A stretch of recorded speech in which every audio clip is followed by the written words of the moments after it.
So I will be looking at some notes to remind me where I'm going, so I can get a bit distracted and go off on tangents. So,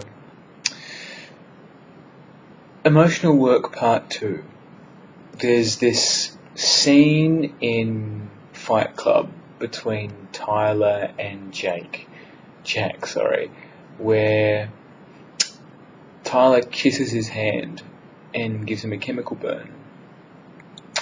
And there's this moment where Jack is trying to intellectualize and not feel his feelings of being in pain, and it's this moment where you accept what's going on. You accept and you surrender that there's nothing that you can change. And I feel that is really important for men. There's a real tendency for us to try and project how we feel, or control how we feel, or blame how we feel. Like, I'm sure in that moment, Jack was blaming Tyler, for his pain, when it's his pain. And I was just reminiscing on that scene, just how metaphorical it is for men in general when we're going through some kind of trauma, and we put it on other people. We put it on our wives, we put it on our partners, we put it on society, we blame a politician, we blame whoever else that we can blame, so we don't feel responsible for our own pain. And I think the most important bit of that is to not intellectualize. I think men can make all kinds of justifications and make up all kinds of reasons and rules and ways around just accepting that it's our pain or our issue that we need to deal with. In another video, I mentioned about having a stone cold killer inside of you, and I think I need to acknowledge that beneath that killer is actually a very afraid, scared child. And we have built defences up in our life to try and protect this child. And that is why we do what we do. That is why we suppress our emotions. That is why we project or blame someone else for what we're going through. Because to acknowledge that scared little child, that terror, it's like death. So to acknowledge that death is something that we all avoid. And I think that little child needs to be able to feel that. We're adults now, we're not children. To feel that terror and that fear, and all we really want is some affection and some love to know that we're not alone, and that it can quench that sense of abandonment or fear or terror or whatever it is. So hopefully I haven't lost you, and you're still with this conversation. Women and mothers, when you're a child, your mother is supposed to take care of you and defend you, and your father acts as like the role model for what it's meant to be a man. This is in the typical binary nuclear family. And what happens is, when your mother doesn't take care of you, or criticizes you, or shames you, emasculates you, then you suppress a lot of what you feel, and you spend a lot of your life trying to find a woman that will take care of you. And what happens is, women end up being this receptacle for a lot of things, and in particular a lot of your emotional shit. So doing your emotional work is basically accepting that you're not perfect. Accepting everything in your life is your responsibility, and that it's happened to you from 0 to 7, and it's just repeating. And then once you acknowledge that and peel back the layers, that, where you've been betrayed, where you feel like you've been hard done by, or something's turned your life to shit, that it's your responsibility. Like, it's happened to you, and it happens over and over and over again. Like, you have something precious and beautiful, and then it gets taken away from you. And that's a pattern that just keeps on repeating in your life. And I think it's really important that you feel whatever you're feeling, whether it's anger, you feel angry at God, you feel angry at whoever it is, and you really feel it, and you take that out, go in your own space, in your own time, not reactively. Go and punch a pillow, throw a tantrum on a mattress, but make sure you feel it.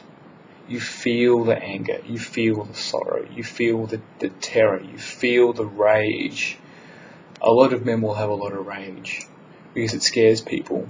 If your dad was very angry, and when he got angry, he scared you, there's a good chance that you suppressed that because you didn't want to be like he was.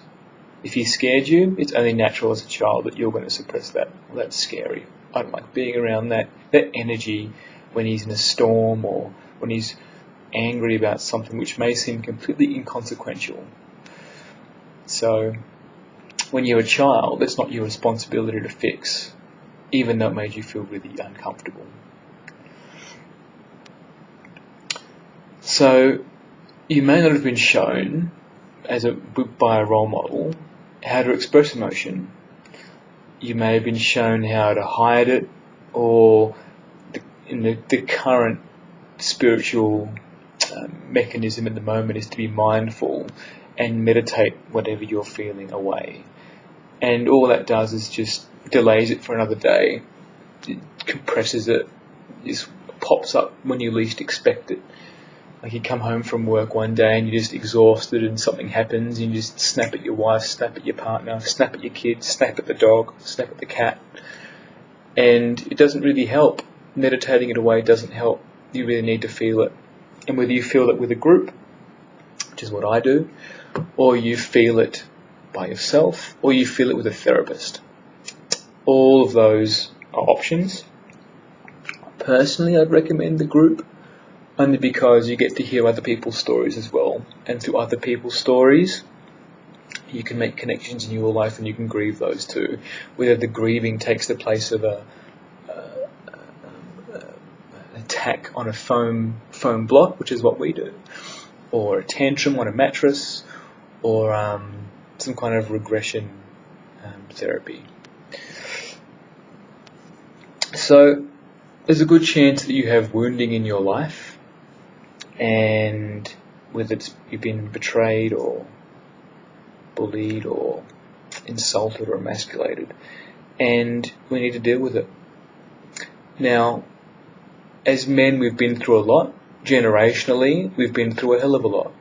So in us, we'll carry trauma of being in the war, being in many wars, famines, losing mates, losing parental figures, but we've built bridges, we've gone to the moon, we've fought and won in wars. And I think it's a testament to us as the male of the species that we're pretty incredible. And I don't think we get told that nearly enough at the moment. We've achieved a hell of a lot. We are the pillars of a lot of the foundation. We've raised civilizations and we've created civilizations. So with every light there's a dark, and we've done a hell of a lot. We've raised amazing kids, we've been presidents, we've been dictators, and we've been all things in the spectrum between gods and devils. And I feel it's really important to acknowledge that we are capable of great things. And a lot of that stuff we've done under our own steam, and I think it's about time that we looked at our emotions to enhance that. Because there's part of our humanity that we dash when we don't look at our emotions, and I feel it's really important that we do that. So the part 2, in conclusion, is acknowledging that there is a part of us that needs to feel and die and surrender to how we feel and not intellectualize it. The temptation to intellectualize as men is very strong. And maybe as an example, something happens to me and I'll make up a story in my head about why it's happened to me. oh, this happened, that person's probably having a bad day, this happened as well, it's just how it played out and that's just how things happen. That's intellectualizing it. Instead of going, you know what, no, I'm angry and I'm going to feel that anger, which might lead its way to sadness. You might remember a time in your life when that's happened to you multiple times, where someone's said something mean to you, criticized you, or betrayed you. Like you get told you're going to be promoted at work, and then that promotion gets given to someone else. And that feeling of betrayal, like that you thought that you really earned this promotion, like just sitting with that and going, that sucks, I feel really sad about that. And then you can find out if there was a way you could have done it better, and if not, just grieve it and make another decision. I think even just voicing, because when you feel it and acknowledge it, it gives you clarity to make different decisions. So you can go and talk to your boss and just learn to speak your truth and go, look, I thought I had that job, what happened? And they'll give you a response, and you can either believe it or not. And it's up to you. But if you don't acknowledge your feelings, you'll never change. And the same patterns will keep playing out in relationships, in your job, and everything that you do. Anyway, so in conclusion, take 2. I will leave you with that. You can post some questions if you want. But ultimately it's time for us to stop using women as receptacles for our emotional shit. See ya.